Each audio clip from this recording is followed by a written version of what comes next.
wana to Jésus Christ mele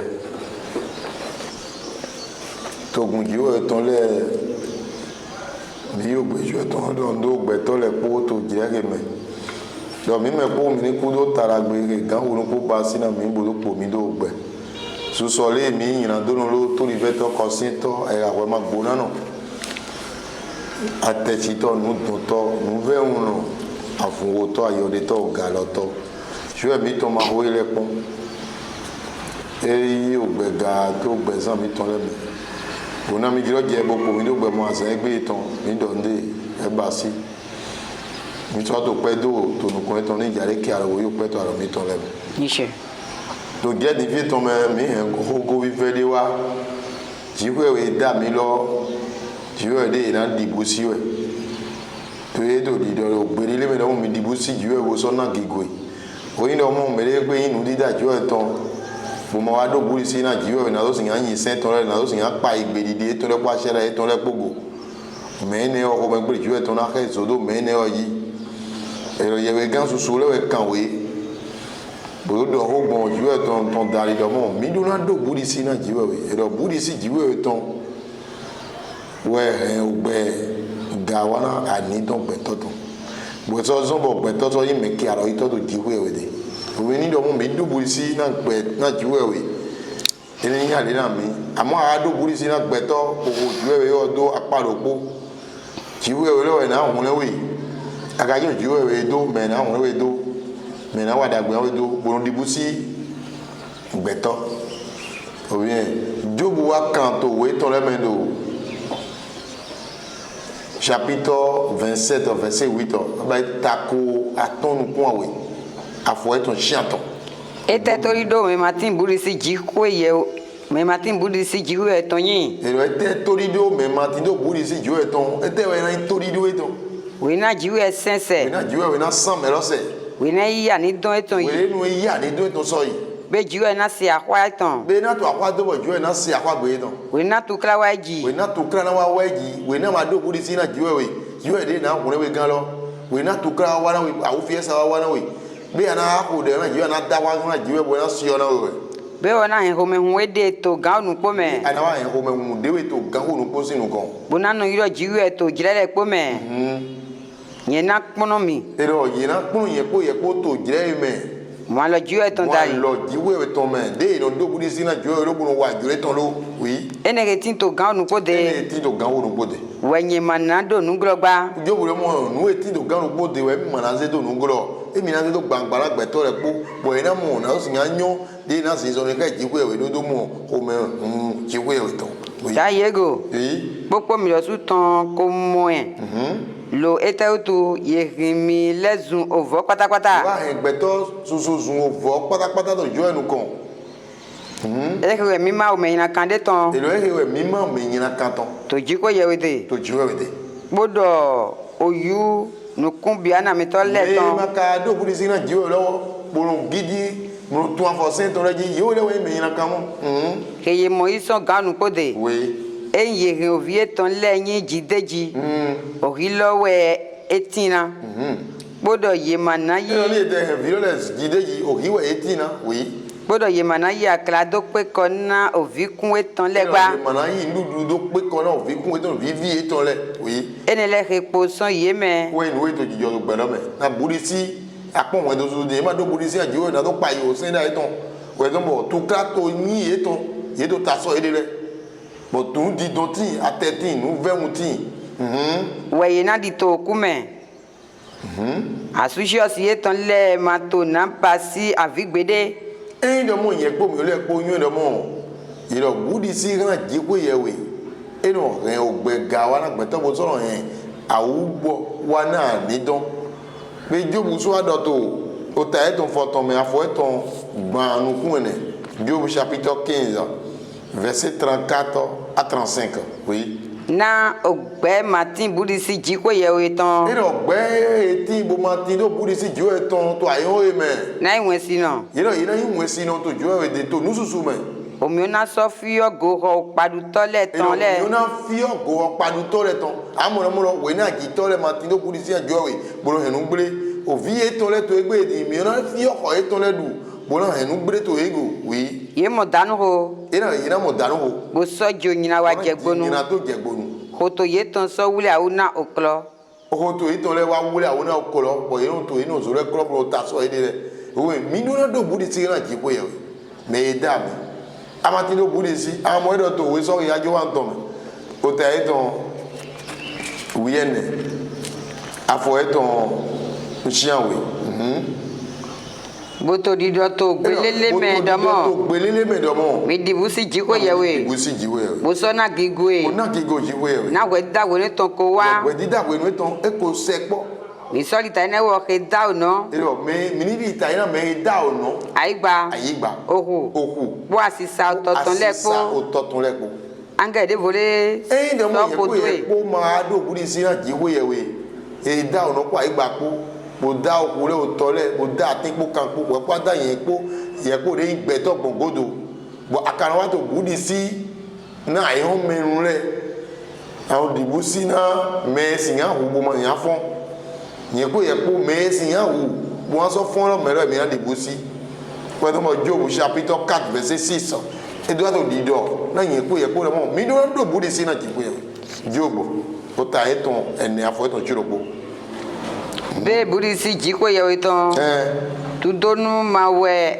be budi si jiwe ton ma we tu donu ye ko ton tu don to we oui nye vemi oui fini menu nyi ko me vono we ton gbede menu yi ko me vono we ton gbede kai fie we ye sante no gino sete kredi ye kono modo kredi mi ko modo ye ke no po nyina kan me po nyina kan da ire o so do danu ko deji no gbedo pone amo vivi to le suna agbe mo henu susu me fami susu me ye me po nyina kan mo do danu ko deji le bodo mo e mi we so le me le matin go mi na ba mi ton de manajo onu wa to jijo do din onu to jijo do godo e ton din susu o jodo nu ku e ton me we po ga jijo do godo e ton le we yen ku e po de po do gbe to din vi le mi ma de ke mi ni po nyina kan mo do danu ko deji bro e me mo wa mi na do problem mo gbo fu jiwe ton dali mo gbo fu jiwe ton dali ye don me susu na don gbọ́dọ̀ gbọ̀n oyu jẹ han adìyẹ tonton dali adi okunu tonton dali wẹ yesu ye do wẹ yina su mesu do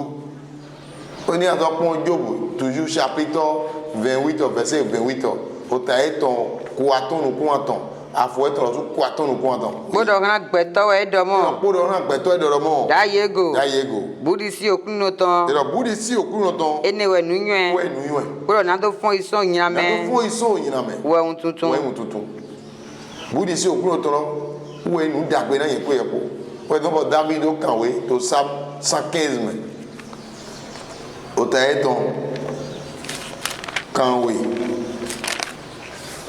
era pa we mo 115 verset 11 oui mi do tudo okunogo ero mi do tudo okunogo mi ke dibusi okuno emi mi dibusi okuno le e wa we alogo ye ton jiwe le we alogo mi ton wa wonu ye ton wa ko wo inu mi ton po okuno ma won jimi go gba okuno ero e ma won jiyen ko ye pogo ena dona mi ena dona ko do Israel ton ena dona ko do ano ton ena dona ye dibusi okuno le ena dona me dibusi le pe vi ko da opo ero pe vi ko da opo okuno ni ngen mi jide jisusu egbe dona okuno ton we no do le blanu amo mesu do dona to alome bo e ma do budi si jo eton dona satani ton we le blanu mo ko do sek susu me so bi o bodo to ne le ma to ni le hodo me le bi o sek me bodo do akwe o gan kwe si o fataka ko si ga ko le e ma ne mo so se daga be e ma ne lo pon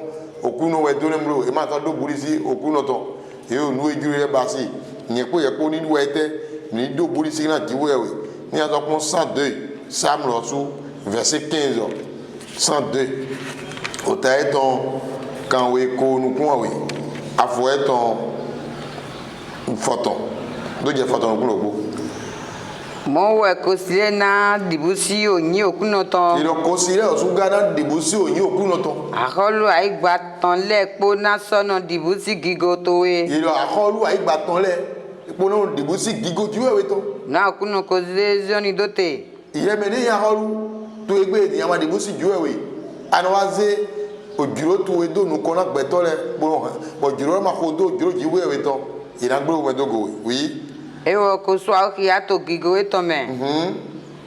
Ode agbatan leton ewo kokopon. Ido agbatan le si ode okunu no kokopon na e dibo si ju e otu. E ma ko vle ode yeton gba. E ma vle ode mere dibo si okunu le agbatan de dibo si okunu le e mo vle de eton le wi. Ye na wuna he na hwe do ke ja lo. E lo ye wuna ile na hwe do ke ja le wi. Beto ye na dade na to okunu pa. E lo beto e da de na to okunu pa we imanu ani pa nu mese le vode okunu de da we lo we na to ke pa wi. Na ko pon na odo. Son agafi we ton me. Okuno de kokpon ayihan son onome. Oui. Na do se wiwe ganto ton. Na do se mi o mere ganto to fi re ton. Oui. Na do tun visu no okuton le dote. E re mo yen ko de so gan pa me ni amado polisi gan ju e we. E ma jana tun e dote. O bien susu mi to le ma te ti do prison ga jobo ai ba yi fi bo gbagba fi susu mi to le do gan pa me. Na e o budi si we mi na ti do ko ndo si yan tun mi dote. Bo mi do mo vivo yi. Na gbeto ndo la yin okuno ton to zion ni me. Na gbeto ndo la o yin okuno ton to zion ni me oui. Bodo ku pa ton to Jerusalem me. Pa ton to Jerusalem. We na ye don gbeto le krido po. Po ahodu le po. Epe. Ye po mi ni digbo si jiwo ye we. To gbezon ni mi ton le me. Ni aso pon Psalm 66 ko ta kande nko atonu kurobo. Verset 16. Mi wase. Mi dibusi jiko yewi. Mi ni wase mi mere dibusi jiwe wele. Yena la onu ke wana mi. Edo nu e okunu wana emi David e mondo. Ede mi na do na gbeto le. Yo nu che yo da wa le. Edo ye yi onu che do da wa yiro kan jiko yewe. Yewe na me so tin to de che glo. Edo ye iwe na me. So tin to de mi ton glo. Enye de ujo yina to ai ka sheme. Mi de ujo yina to ai ka mi to me. Okunu ma gbeje na segba. Na segba ba na ni Yesu adoni ni yina kan to ani don to me. O dede mati, o hade mati, o hore mati wa na de wona je we la segewe. Na amado budi signa je we tu. Na ado ujo, adoni ni yina kan to ai ka to me. Oui. Jigbo aju e ko si ogbeche nu gbo Mo jo e ko se gbe mi to nu gbo. E ko do to gbo de che to go. Gbe o de mi tonton. To na no waji ko yewe. He ma go de che do godo. De mi to do godo. Kavi dagbe won e ton son de. Kavi dagbe won e ton so mi de. Mi du na do budi si ni azopon Psalm lo su papa chapitre 33 verset 8 ko so do o. David gbe to hodo to ye do budi si na jiwo e susu eyon nu e okuno yin. Psalm chapitre 33 verset 8 ta gbanu ko to afo e ton chanton. Na yon le po ni dibusi okuno. Na yon le po ni dibusi jiwo ye. Na o kemi le po ni tin to bumene. Kemi le po ni tin to budi mo bumena jiwo ye. Na do ho. Eso wiwa. Oui. Edegbe. Eso no te grigri. Okuno ye ho na me ko sile ton zun ovo. E lo ko na me ko sile ton ovo we yin to jiwo ye. Eso ri an ramene kun gbeto le ton khoso. Khoso oui. Okuna me okuno ton te grigri kakadoi. Okuno ton te grigri kakadoi. Ine ka eton me ton je hwen do le ko me. Oui. To na no wa kota lo. Jiwe me ton okuno yin. Jiwe me ton okuno yin. Bodo gbeto ke eshian do basi ogwe ton titi. Mais si le be ma jera mo mi dibo si jiwe ye. Ni dibo si jiwe. Ni aso pon Psalm chapitre 119 verset 63 et do ho do mo. Mi do na dibo si jiwe ye. To dandapo mi do na dibo si jiwe ye. Bodo si yan mo fe nu jiwe ton. Psalm chapitre 119 verset 63. Ogbe ye dibusi okuno dibusi ele ko ton wenye. Edo David e do mo ogbe de dibusi jiwe o ton umewe mi tinte. E ma to ogbe de no henu gbre de no fondo akunji de no etu krabi agume de no etu krabi okwedo me de no etu krabi azote e do ma ti do gbe mo goton me. Bodo ye ke payi ogbeda ito elego lepoton. E do me payi ogbeda yo kuno ton lepogo si ogbe do mewe mi tinte. Okuno yi. Oui. Ai gba gona dagbe wan to we. Edo ai gba e gona dagbe wan yo okuno to. Mo sendo ai to elemi. Edo o se okuno to lo ani te gbogbo veve na okuno do ri ni kuno senda yi okuno to we ile kuno David lo bodo do budi si na jiwe wo do mo fe nu jiwe to we okuno e ye ko wa dagbe na Davido we kele di ohoto we pono zinzin dagbe po yinyu epo mi ero ye ni pono zinzin dagbe po yinyu epo mi me ma pono ne me ma do ne yo le we to nu egbre yo le we to ka e bi o to mi to me yo le we to ajoje mo to me wu mo to nu ma jere pasi si se choti to le susu lo su gbe to agbere re me edo yaro na ero no konto le so pa ni mere bi agunde pepe me aduna pon ali pipe agunvile e me no mi na do e mo to gigrade mo to ye ina ha e me mo ina be gigo jiwe to bo egbele yo pa bu eze boduna afofin pa me we no se bi o obi e je do mo me no ni yun nu re yin we o vide ma mo pon dagbe yi so aji to aji no to de kaka bo awa eze bo pon yun ka ibo jivi e ma yan san gijo dagbe wo so bo ma yan pon vie to de ji re bo opon na wa so to pesan vi lo to me na wo so mo opon mo ti to pon dagbe ma ti to kun wo so to me e ma yan jivi opon dagbe to e ma to si yan pon me mo opon na wa so to ani do me re to me wo so me so do we to nu kon e to wa e to we da na ojo mi yo mo to so de e to le ji ogwe re mo gbo eyin fe de ko de to le ogwe re to de na fo we na yesu de to we na dara me amo odo buri si ran ji ko ye we na we o de to e na do nugboro na o de to e si se dagbe oyun e dagbe buri si ma ya to so de to yi okuru ma ya se nu ya to di ran gbe to le o bi mi le su de to ko ran go ran gbe to le mi do buri si ran ji we o we po e so bo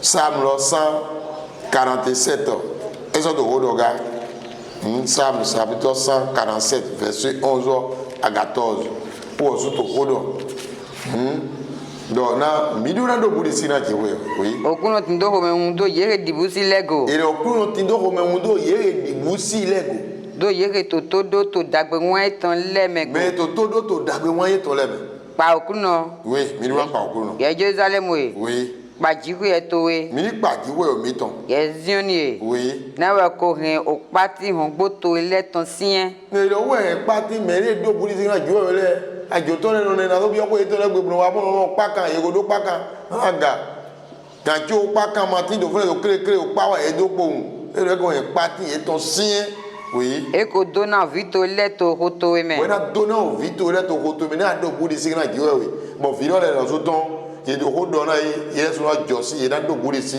na jiwe bo na no te to ku kan jiwe ton la me a mo no ko to so si vi le ye do ta sien ye do to kra hen bi o agun le me bi o pe to le me na yesu gbon ma odo buri si na jiwe eko hen jijo ho wa agbo to le poji jijo bi agbo iton le me bo so yi olikun dagbe do go ho na we bo na yi ndudu dagbe do go ho na gbe to le e de odi buri si na jiwe eko do se ton kana gbonu do ai gbaji oui oho eton wezun dede e do ko ju eton to wezun e kan suna meta e di kanifun be ma jere mo yen ko e po ni asopon chapitre 112 verset 1 à 10 ko so do ko mi na do buri si na jiwe mi do na do buri si na jiwe 112 ça Alléluia. Alléluia. Dona no me dibusi okruno. Dona no me dibusi okruno. Etindo me hunda hoto gbedide ton leme. Etindo me hunda hoto gbedide okruno ton leme. Okun eton na yin holokolo to aibaji. Okun me ne ton na yin holokolo kurono to aibaji. Mwen do tenogrino ton we na yin dona no. Mwen do tenogrino ton to yo no ko we na dona no. Ye kwa dokun pona tin to kwe ton gbe. Ye kwa dokun pona tin to kwe me mo ko ton le ton gbe. Dodo eton to te kakado yi. Dodo me ne ton na to te kakado yi. Iwon na fon to zivru me na tenogrino. Fondateur dodo bulisi ya jowe na azon de zon bo ewe to bulisi me to dodo ko gbogbo me to wiwe me mamoro wendo eton to te oyin to te kakado yi do yi oyin to ma osusu mo ma so na susu so gbero igbaji kakana gberin do pari dagbe no wewo e dagbe no wewo leblan no jiwe dodo no we dagbe we yin to meke no yi ho me dagbe do zanreme me no yi ho me dagbe do zanreme okuno mo jo me lodo oui e na hin ali eto no te to wedi dame e na hin ali me lo to wedi hin ali me lo to do te to wedi dame oui na ye ma na rin certain gbede ma na me mo ko to certain gbede Dodo no nati to free madoko dome. Ero dodo no nati to free madoko dome. Obu wenyina katon manadi. Ero bu menyina katon de manadi. Mere do budi sigana jiwewe. Yehia ayaton lodo. Oui. E do kunogo. Ero mero do kuno. Ayaton hiayi. Ero ayika mero to hiayi. Obu manadi. Obu manadi. Kakana domo jo eton to megrato eton leji. Eton to megrato eton leji. Do yana mere do budi si azokon chapitre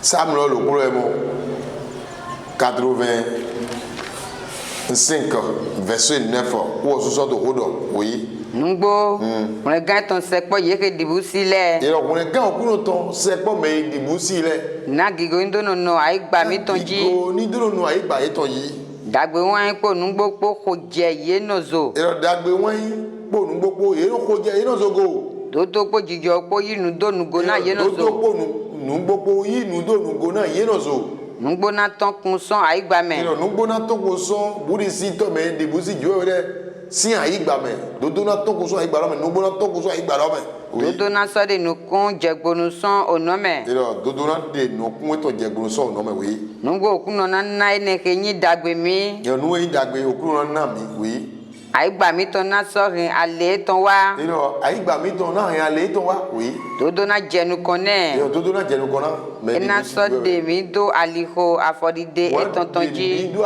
aliho afodide ton le tonji be ma jenu yen po ni ato po kan ton nchi anton afo eton titan to je aton Psalm chapitre 128 ba kanton chanton afo titan to je aton po so do Tona no we mele popo he dibusi okuno. Tona no we mele pe dibusi okuno. Ezizon to ali eton leji. Ezizon to ali we eton leji. Na ye na du azon aloto eton. Na ye na du azon aloto eton. Tona no we ye na yin. Tona no we ya na yin. E na sonyo na we. E na sonyo na we.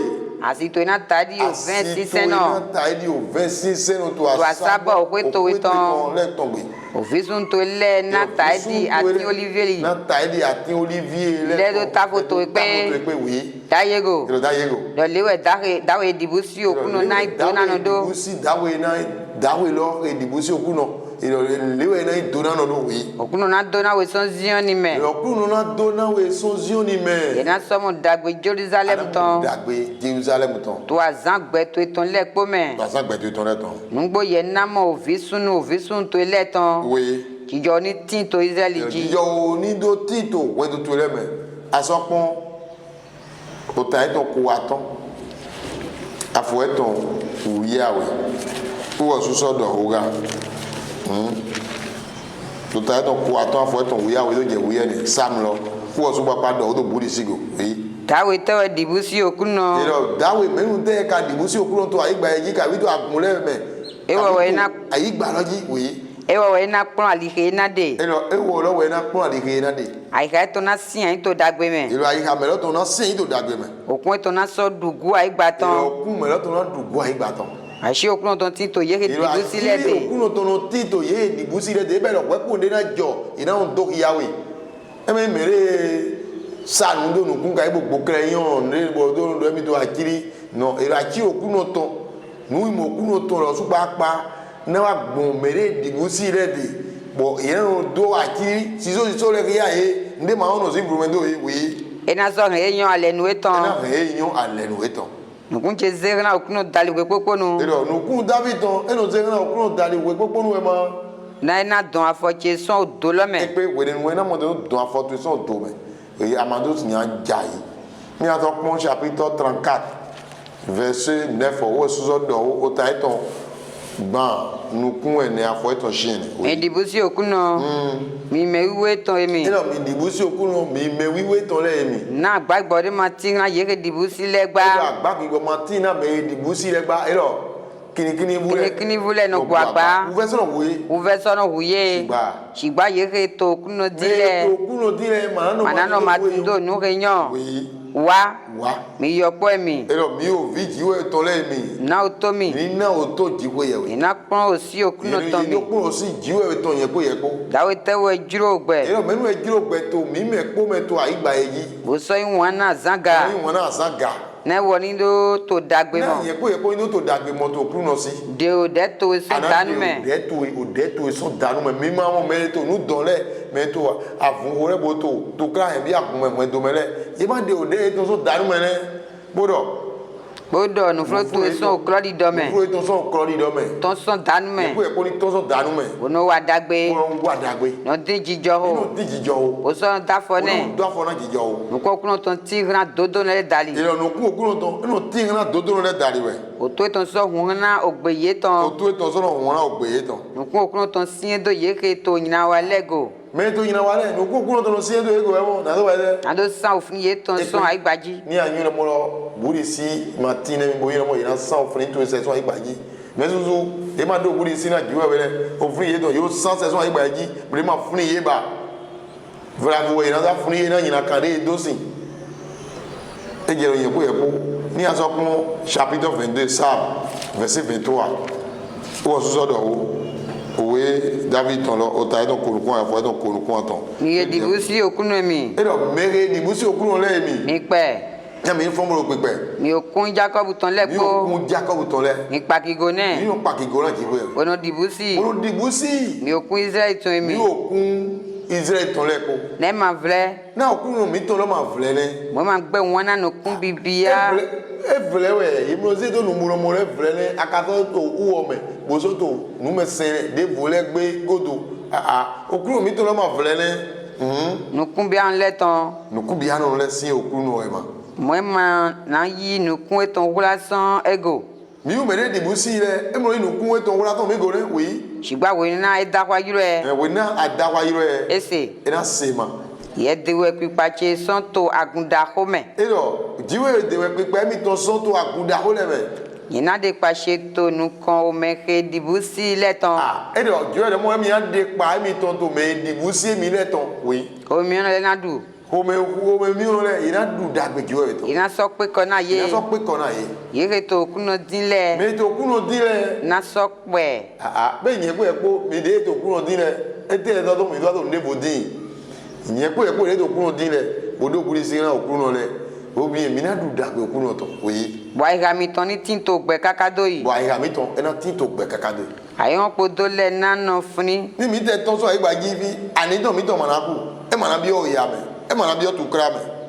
Wúwo ẹ̀sọ́ mọ̀ Psalm chapitre 135 verset 20 à 21 wúwo ẹ̀sọ́ sọ́dọ̀ o mi dúró náà dó búrí sí náà jí fún yẹ mi dúró náà dó búrí sí kana jiko yewe kan ton foton afo eton ko do je korokoro bo mi dona okuno oui mi kwedo leviton mi mi ke dibusi okuno mi me dibusi okuno le mi dona okuno dona no okuno ninyi oui sonzion ni me eno dona no okuno ninyi sonzion ni me oui eno no Jerusalem Alléluia Alléluia bo akmo Mose ekan wede na ovizle ton to wede tere mi ton me ota eton wi aton afo eton ene joki wede tere mi ton ota eton wi aton afo eton ene mi do na do buri singa jewe yo mi le nano zizoni hodo kuno lo mi se niwe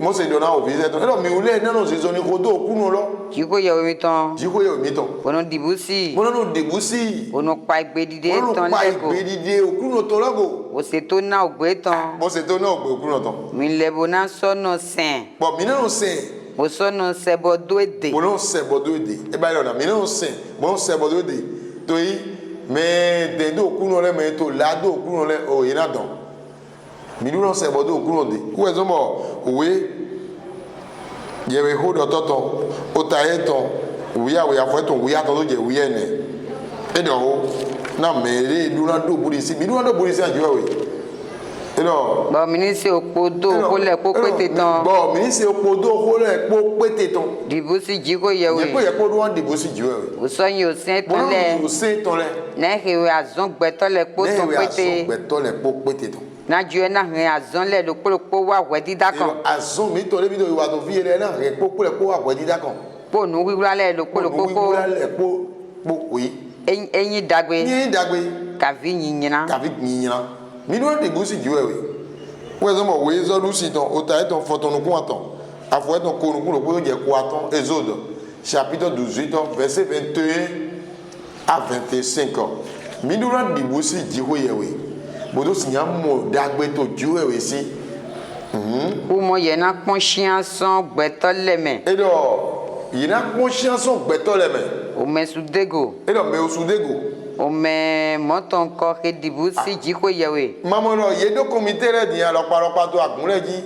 Bodo ganle to kole me. Et donc conseiller délégué. Mais ya me la ma do budi si na jiwe we. Bo mi bodo gan. E mo yan wa nu e pe e yo gbete wa nu ko e ton dide mi ko do mi ye nu kan lo e mo yan da we na gbete wo gboro na wa so to gbete le mi e lo yini conscient me o sudego e dibusi jiwewe me lo yin na do ba si o gan to gbete le nu me re ma do buri si ran jiwewe bo e kan yin o gan to gbete le nu na we si yan wa nu pipe loro nde pepe ma ti bo si yan wa bo ju e si yan ke aro yi o we re ma si yan ti bo na da bo ju e na do alo e me gbeto nu gboton e lo gbeto nu gboton ni egbe won na le ke ma yin dodo e lo gbeto nu gboton ni egbe won la ale ke ma yin dodo gbogbo lo mo iromo chef région yan ya chef sous région yan ya ka bi chef ne we yan ka délégué yan ka commissaire yan ka bi iromo procureur yan ya nde pepe ka bi magistrat yan ya bon amagbe won ale dodo ton amado polisi na juwe no me ne do polisi na juwe we wo gbe won na ale ma wa dodo ton yi oui o me moton ko do yenu e do me mo ko ton le we yi na yi do gbeto le to agun le me to ko le me to le nu ando yo ga o me foton le ton le yo ga me foton le ton o ga o me kanwe ko le ton le oui o ga o me kandia o le ton le bodo o ga o me awo le ton le awo le ton oui gbogbo ye nínú dáwẹ̀ lágbẹ̀tọ́lẹ̀. gbogbo ye nínú dáwẹ̀ lágbẹ̀tọ́lẹ̀. tó pé pópónu. tó pé lẹ́pọ̀nù. ena sọ yín dọ̀. wẹ̀ kó da kó wẹ̀ yé nánà kí n wá dewe. wẹ̀ kó da kó lẹ̀ yé nánà kí n wá dewe. n'ọwọ́ ẹ̀ sọ bọ̀ o ẹ̀dẹ̀ sẹ́nsẹ́ dó tì bọ̀ région dó tì sous région dó tì comité partiel tọ̀lẹ̀ dó tì. Sous comité les d'autres et ben on a soit un gars bon ouais na odo nugbo bon na igbe bodo chan mere na no gbeto lenu le agaro ni egbon odo lo sunu agban we to me we do lo mo lo se ku no gban o yan agban do gbon we ko gban so o bi eje lo mo yen po mi o le po bi ni do buri si na jiwe we ko wa du kan de pe bodo ti yan do ko dodo to sigba we o pe vile ye o lo sunu na da ero o we ko pe ye su we na da we mo we na yin nu bu a o na ye lo su ena do yin nu bu a o na ye lo su ye na so no tu kla gban lo kewe ye mo de o he tu kla gban lo kewe to bo sous région le do tin e do he tu kla gban tu kla ti agban le e do he ke sensier yi do mo sensier lo tu ma yin nu gboro région ma yin nu gboro sous région ma yin nu gboro o comité partiel ma yin nu gboro sous comité ma yin nu gboro o yo hanyigbere ma yin nu gboro monsieur vivere mo ato kodo na mi to egbe we so Solomoni do kan we ran mere to we o we to me o ta e to ato afo e to shian we fo bien mi do buri tin na jiwe ye we o gane egbe ri ayin ni amado buri ponu ayin amado buri tin na jiwe we anada we mere to ago ana inu ina ma wa dodo to we ai nu to do nukun dewe to me bro amano inu to do nukun dewe to me dibusi okuno ana dibusi okuno o ton so nyina me o to so nyina me enanyi gangana ahon to we we no ndo gangana ahon to we bodo mi na ku to we yo tuto yo nu to do gbogbo na okuno to we iro ala yo nu to do gbogbo na okuno to we lo bodo sinsentin tan où est-ce qu'on est à Pontouyou chapitre 24 verset 21 le verset 24 levo owe o mo ton lo mo o ta ton konu kun ni afo ton konu kun lo po to je ko oviche oui dibusi okuno po aholupo e lo oviche dibusi okuno po aholupo aso kan to po ke ye ke no wa yenu le bro ni kan to po ke me wa yenu le amado polisi na jiwa mata do polisi aholu ana bi o tu krame nanu kun bi aye ton na fun ajiji nuku bi ara wa bodo kusudo yi o mi awele ton ama mo no joga bo mo gbeto to danu wa bo ma le ko so me ni aholu kun kaka esiyan yi o sodo va me lo sodo esiyan jo me lo do kan pa ka bo na ku ni aka dibusi jiwe bo dibusi aholu ama je bi ogbe gbigbele me mi mere bi ogbe gbigbe mere mi ni to ko ile se na do sin atoso ogbe gbigbe me eme mo mi na bi o to kra me to so menu enwe oui onu ele gawe di do nu etole ton nu o ele gawe di do nu etole ton oui e ma yan na ku gbeto wiyan e ma yan na yi ni ku gbeto wiyan do dawe ka bi do do o to we da kan gba oui e wo he do na me yin kan do dodo no we ye mere ogwe ho wa nu kan to ogbeto yin kan mere ku we awa do no mo we to yan do gbeto dodo no we e do gbeto le ko na o de do e wo gbeto le na zun ira zun akọta ẹ náà sọ gbẹ wọn nẹ. ìyá gbẹ wọn láwẹ ó ní lọ máa dá tó tẹ afọ yìí mà yà gọwé yìí ṣùgbọ́n àtẹlẹgẹdẹ ayé kọnsẹyìn ayé ìrọmúlọ ìrọmbẹ ayé sẹyàwé ayé yà kàbí ìrọmúlọ ògànlẹgbẹdẹ ayé tàbí tí ayéwé ayé àbọ àná dáwọ ẹnugbó tán wà dókòdì sí àjíwèwé mẹlẹ pàtẹ yà ni ké náà ni tán sọ fúnra wẹrẹ èyí mà á di yọ tẹntó yìí èyí ò èyí mà á di yọ tẹntó yìí kún gbèrègbèrè àwọn ọmọ ìdọ̀tò David ọ̀tò Samuel chapitre 15 verset 2 amase nous edo we ye ma ja tento di yogbe verset 2 ota eton foton afo eton awi e wo ke sin zon jiro ave ni e wo ke sin jon jiro bo to asan do ton wa bo so to ko nu gbodo to ai kai ton me ko nu gbodo to ai kai ton me ma yo de ton do do me nu ma yo de ton do do me nu bo ma so wa nyina do kon ton eton bo ma wa nyina do kon to eton ka bi do me le pe bo ma so yo vrai do ko me eton go ba bo ma yo vrai do ko me eton go me ke nu kun me gbigble zum me yinyo ete me volonté e me si nu kun me zum me gbigble zum me volonté wi ṣùgbọ́n ẹnu gbogbo náà yẹ kí dìbò sí òkúrò lẹ. àtẹ̀tẹ̀ ẹnu gbogbo náà mẹ dìbò sí òkúrò lẹ. mẹ ekule kan àwọn gbére de tán. ẹnu mẹ ekule kan àwọn gbére de tán. o ma sọ lẹ́gọ́dọ̀. o ma lẹ́gọ́dọ̀. ewọ ke ma yi akọ ẹtàn tó gbónú ná alẹ́ ma sẹ́mẹ̀. ìyẹn pé èkó ma yẹ okó ẹ̀mí tó lẹ́ tó gbóná alẹ́ ma sẹ́mẹ̀. ìmànà yìí nù bíbélà. mo mọ̀ yìí nù bíbélà. dókò ẹ̀ fọ́nà go. dókò ẹ̀ fọ́nà rẹ̀ go. ewọ ke wà nù ke lẹ. ìyẹn mẹ wà nù mọ́kọ̀tàn lẹ. ìmànà diọ tẹnẹ gbèdé. ogande gbegbe di adu ya mada to de fo e ma adi yo tenawe bo mi ni dibu si jiwo yewe gbo san ogbega amo o Joshua to we Joshua to me ota eton korukun ni afo eton we ni to je foton amo do dibu si jiwo yewe bo ni gbeto le ma dibu si jiwo bo wa jure to lo bi mi po won to mi to po o mi dibu si jiwo yewe na won to lo to pa ni dibu si jiwo yewe o Joshua ota eton korukun ni afo eton we ni to je foton ene o tu divie oui dìbò sí òkú náà. èrò ẹni náà tó dìbí èdè yẹ kó ẹ kó tó kó ilé ṣe yẹ kó ẹ kó ní dìbò sí ju ẹwì bó ẹ dẹ bó ṣe tó dodo mẹ. bó ṣe tó dodo mẹ. gbọ́dọ̀ tó nugbó mẹ. gbọ́dọ̀ tó nugbó mẹ. o de yẹwe he o tọ́ mi tán lẹ́sẹ̀ tó tọ́ lẹ̀. àwọn àdé ìtọ́gbó mi tó lẹ́ kó pan tó sọ tó ju ẹnu kó bọ́ kó ju ẹ̀ tó tó gbé tó yẹ kó ẹ̀rọ mi dè yẹ̀wé rẹ̀ sẹ̀ mẹ́sùn tìdí bóyin chọ́ọ̀kì yìí tọ́kàn tó sangbétọ́ dọ̀nù ìyàgbẹ́ mọ̀tò sangbétọ́ gòdò olóòtọ́ ìyàmọ̀tò olóòtí gòdò bìlìgídé tán ìyàmọ̀tò bìlìgídé gòdò èrò ẹgún tán ìyàmọ̀tò ẹgún gòdò bẹ́ẹ̀ àdìgú sí jù ẹ̀ ní yẹ̀wé ní òótọ́ tó ṣe tó sọ ọmọ kò ju ẹ̀ tó tó gbé tó yẹ kó agbẹ́tò yẹ̀wé lọ gòdò. gòdò tán sẹ̀ gbọ́dọ̀ tó Egypt mẹ́ mi bó nọ sẹ́ òkú náà. ẹ̀rọ mi nọ sẹ́ òkú náà.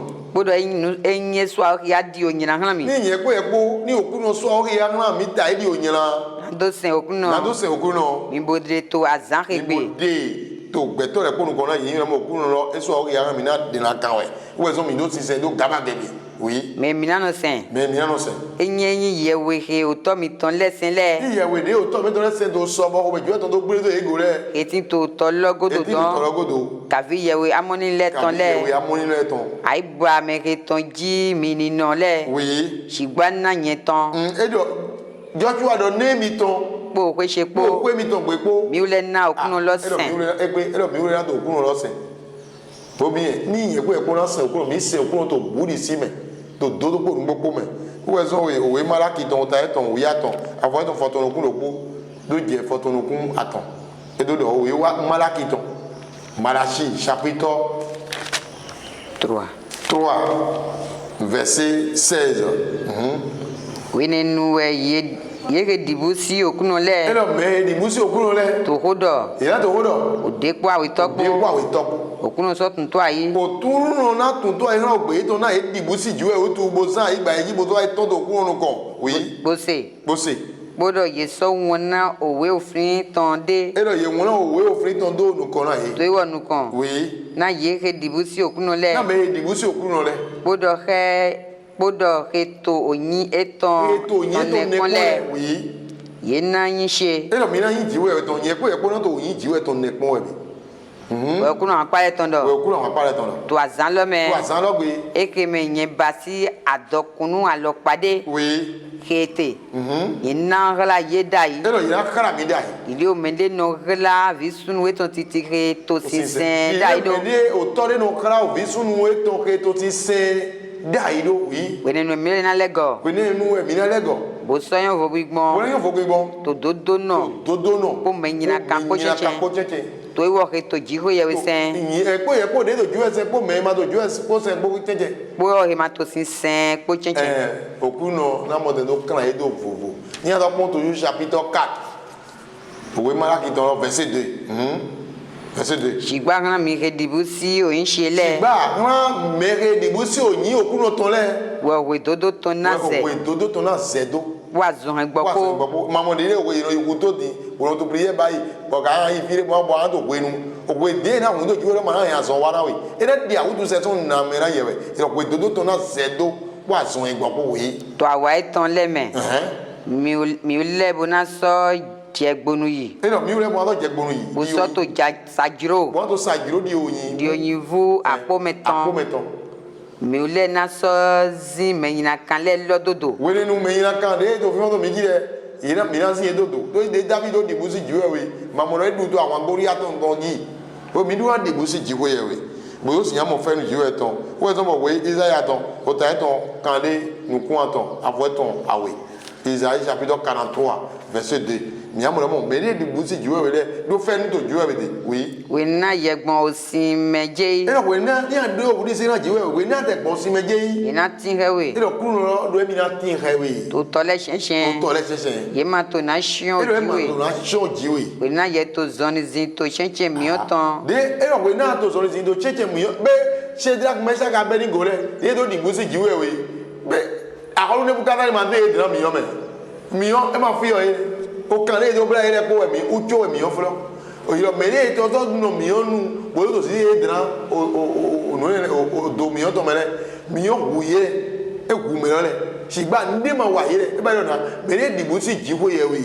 E pe ite ti so to cheche to mo cho yi. E pe ni ite ti so to mi yo mo wa de di we do de Shadrach Meshach Abednego si ki ya mo ba ya pa gire na we. Oui. Ye manafio. Ima amanafio. Mo mi lo mana gbodo ogo we. Mi o lo mana gbodo ogo na do guri si na jiwe. Na ye we okuno jiko ye we to we.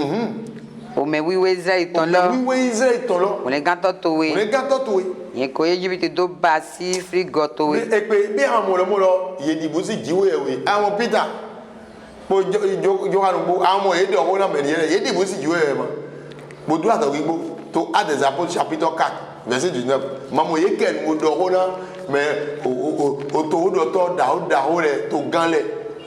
Shigba Peter ko Johan ko gbon. E yo Peter ko Johan ko gbon. O do na ye do mo. O do na ye do to gan de na se do onu shiwale me bo do ran ye do mo. Eye jiro to nu jigo ye ton me. Wo e do mi le tere ni e jiro to nu ku jigo ye ton me. Na do se mi ton wo jigo ye ton. Wo jigo ye ton. Ibo ine pon. E do mo ine pon. Na mi o le ma so gan no ma do nu he mi ko mo. E do mi o le ma so gan no ma do nu e mi ko mo po nu e mi ko se mo. Bo so se. Oui. We na ye so to bu na ye dogo. We na do bu na ye dogo. Ye jo ye do. Na ye ni yi. Ah na ye do tu do jiwe we do ato gbo ye yi se. Edo budi sina jiwe we. Ye bo mi do budi sina jiwe we. Amo Jérémie chapitre 5 verset 22.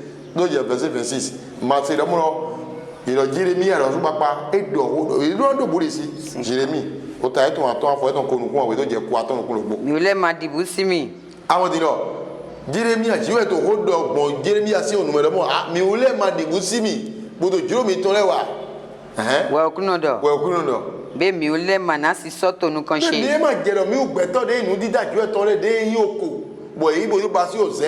Be ma jero mo mi ni si soto ju e si inu gan. He ko do tena o token agbo huton. Jiwe de do tena o token agbo huton le. Aseda yi okuno ton. Madoko dode. He ma so gangbele. Yin agbo won eton le treto ye de zedran. Kancho ye ma so gan yiregba. E mo ku te to fifon moto ide wa na be ye sin yan yire. ni etre to gbigbo ni ete to gbigbo kancho ye ma so gan jugbon ejiwa igba shigba o mekele tin do aika tenode ero mi tin do aika tetonde bo tasien no de bo bo atasise bo tasien to agun le me to kun do le me to aso temele to gbe lo me to egbe ye shiate ero ye mi shiate bo soyi mo ye ma so do to aika ye to me do ma so ne to aika mi to mo do ne bo jo to aika mi to me do mo bo mi dibusi okuno jiwe mi ton to divie Keto jikun name. To jikun name to zanko tonpo godo tonpo. Mamode mi ma do budi se na jiwe we bo mi no tori agawutu. Bono do alo te na jikun bro wa jiro mi tole. Ni sa jiwe ton wa mamo do si lo ran mi do de jiro ero. Mi ejero mi do budi se na jiwe we. To sa etome. To sa etome. Keto se dide o jije ton le. Keto se dide o jije ton le ze ran mi. Lada iran mi. Oui. Onyina wa mi ton le ko le onu hele ele onyina wa mi ton le ko le onu hele mamode ojino je to soda iro buri si de mado ran jiwe bo le azan okuno to do de jiro mi lo ele onyina wa mi ton le ko le dagbe okuno to bo le se sonu kon mi ton godo onyina do mi ton ko hen dagbe do te so mi de onyina do mi ton ko hen dagbe do te bo e mo ayi gbara yi mo de mo do angre na we bo do ni na we bo ojiduro je gan yi mo lu je jidagbe o ati sele di angre we to di dona bo mi do du bo mo ba ya san na munde yo wo se di ba ya san to de na je yinyoji anana ba ya san to na je yinyoji na ye do na wewe e je lo na onyina mi ton de ma do buri si na juwe lo we zombo ye do ke awusi wa na ogbe mi ton bo mi ma so to ko ni munde zamba kaka gbe to wa do so di zan di ko poyan o wa wo ko ve na o me chele chinchin ye mo me nyina kan lete o me mi to jeje we ya mo gbe to nyina kan te ye to kwiho be e ma je be to church re gbe to nyina kan le ma church re ase to le ma church re be